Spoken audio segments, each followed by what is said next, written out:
Bismillah wa salatu wa salam ala Rasulullah. Pourquoi l'islam est la seule vérité? Aujourd'hui, Inch'Allah, notre frère suisse converti à l'islam, il va nous parler d'une autre nouvelle vérité scientifique dans le Coran. Au nom de Dieu, le tout clément, le tout miséricordieux. Les étapes de la création de l'embryon. Allah exalté soit-il dit dans son livre: qu'avez-vous à ne pas vénérer Allah comme il se doit, alors qu'il vous a créé par phases successives.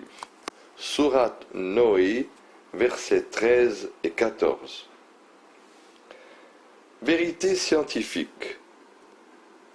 La première personne à étudier les embryons de poulet à l'aide d'une lentille simple fut Harvey, et ce en 1651. Il étudia aussi les embryons de daim.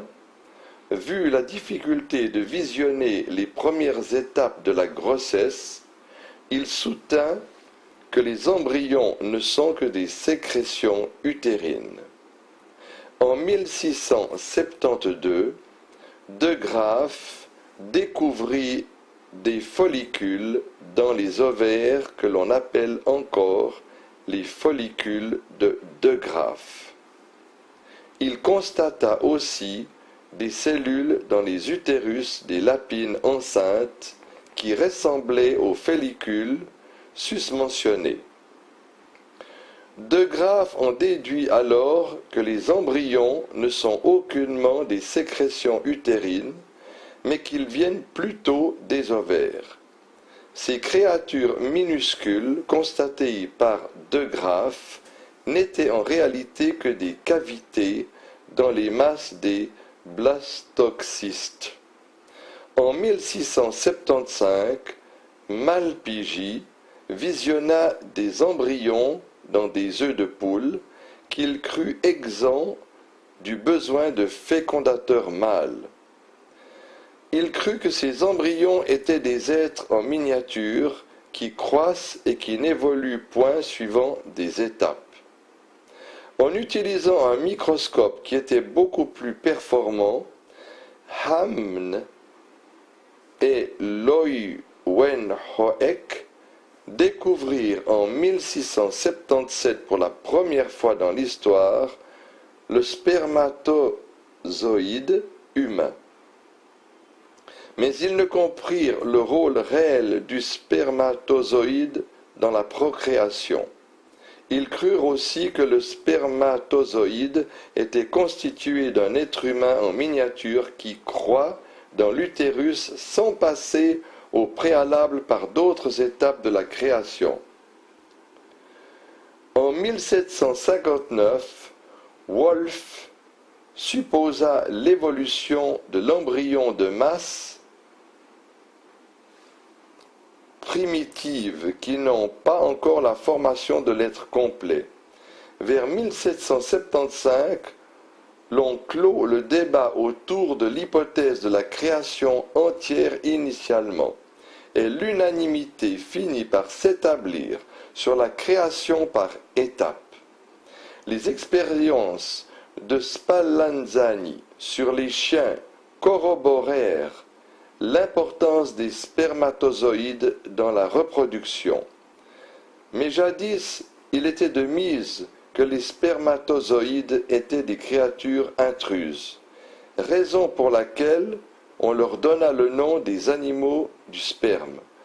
Et en 1827, après la découverte du spermatozoïde d'à peu près 150 ans, von Baer constata l'ovule dans un ovaire de chien. Puis en 1839, Schleiden et Schwann eurent l'assurance de la formation du corps humain à partir d'unités vivantes fondamentales et de ce qui provient de ces unités. L'on donna le nom de cellules à ces unités, après quoi il devint facile de comprendre la réalité de la création de l'homme par étapes. D'abord à partir d'une cellule fécondée qui résulte de l'union du spermatozoïde et de l'ovule. Aspect miraculeux de ce verset. Le texte coranique mentionné plus haut prouve que l'homme n'est pas créé subitement, contrairement à ce qui était de mise jusqu'au siècle surpassé, et ce depuis l'époque d'Aristote avant Jésus-Christ. Ces textes coraniques affirment que plutôt que la reproduction humaine se fait par étapes bien déterminées, et ce pour tout le monde, malgré la différence des races et des générations.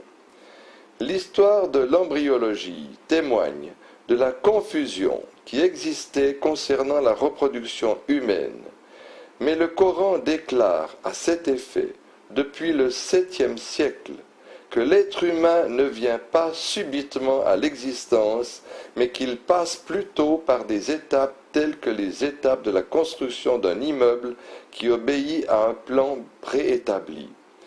Le hasard ne saurait expliquer ces étapes préétablies mentionnées par le Coran, qui sont la preuve évidente de la sagesse, de la volonté, de l'omnipotence, de l'omniscience d'Allah.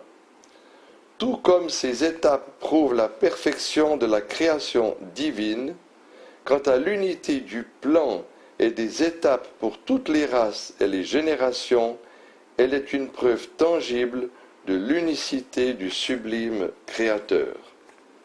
أشهد أن محمد رسول